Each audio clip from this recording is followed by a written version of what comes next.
Hi friends, welcome to my channel. ఈరోజు వీడియోలో టేస్టీగా సింపుల్గా తోటకూర పకోడీ ఎట్లా చేసుకోవాలో ఇప్పుడు ఈ వీడియోలో చూపిస్తానండి. తప్పకుండా ట్రై చేయండి. చాలా అంటే చాలా బాగుంటుంది.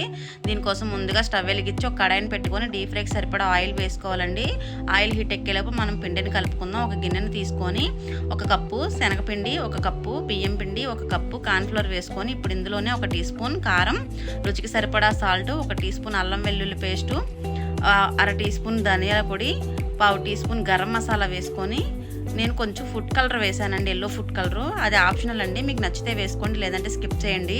ఇప్పుడు ఇవన్నీ కలిసేలాగా పిండిని బాగా కలుపుకోండి. ఈ అల్లం వెల్లుల్లి పేస్టు, కారం, సాల్ట్ ఇదంతా పిండికి పట్టుకోవాలండి.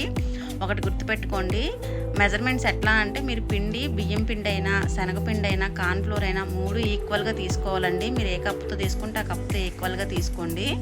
ఈ 3 వేయడం వల్ల పిండి టేస్ట్ బాగుంటుందండి పకోడీ. ఇవన్నీ కూడా కలిసేలా బాగా కలుపుకోండి.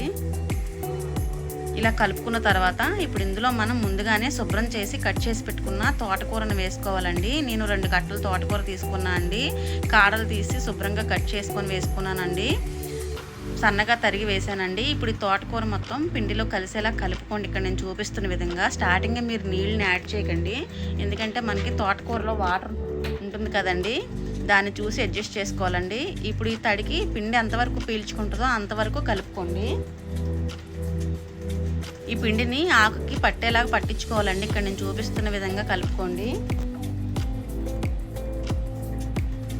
ఇప్పుడు చేతిలో కొద్దిగా నీళ్లను వేసుకొని చిలకరిస్తూ కలుపుకోవాలండి పిండిని.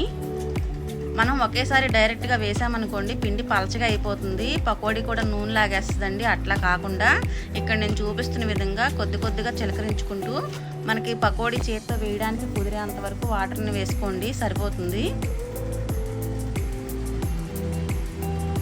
ఇలా లైట్గా చేతిలో వాటర్ని వేసుకొని స్ప్రెడ్ చేసుకుంటూ ఉండాలండి.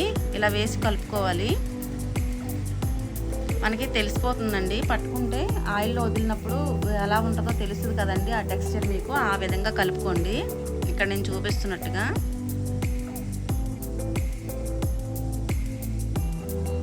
పకోడీ చాలా టేస్ట్గా ఉంటుందండి. ఇది 2-3 రోజులు నిల్వ కూడా ఉంటుందండి. మీరు ఎప్పుడైనా ఏదైనా ఊరు వెళ్ళినప్పుడు కానీ ఈవినింగ్ ఎవరైనా గెస్ట్లు వచ్చినప్పుడు కానీ అప్పటికప్పుడు వేసి పెట్టొచ్చండి ఈజీగా, చాలా బాగుంటుంది.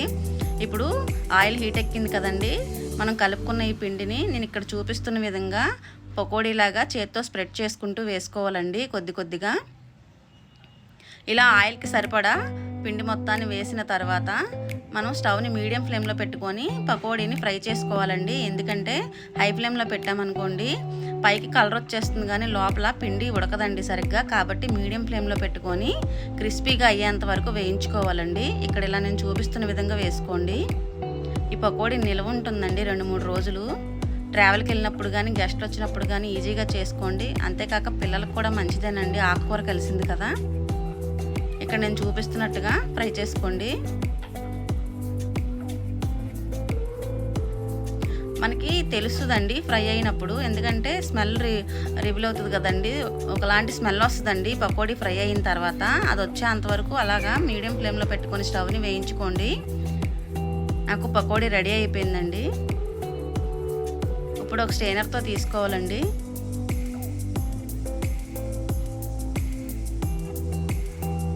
చాలా క్రిస్పీగా కరకరలాడుతూ బాగుంటుందండి పకోడీ.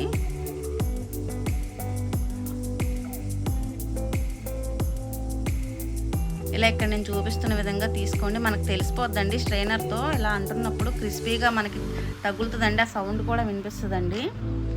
అలా వేగేంతవరకు వేయించుకొని తీసుకోండి. మిగతా పిండిని అంతా కూడా అట్లాగే వేసుకోండి.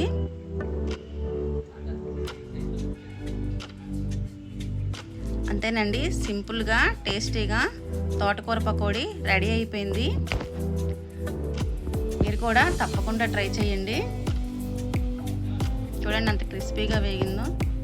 ఇప్పుడు సర్వింగ్ ప్లేట్లో సర్వ్ చేసుకోవాలండి. అంతేనండి, ఈజీగా టేస్టీగా తోటకూర పకోడీ రెడీ అయిపోయింది. నా వీడియోని లైక్ చేయండి, షేర్ చేయండి, సబ్స్క్రైబ్ చేయండి, పక్కనే ఉన్న బెల్ ఐకాన్ని క్లిక్ చేయండి. Thanks for watching.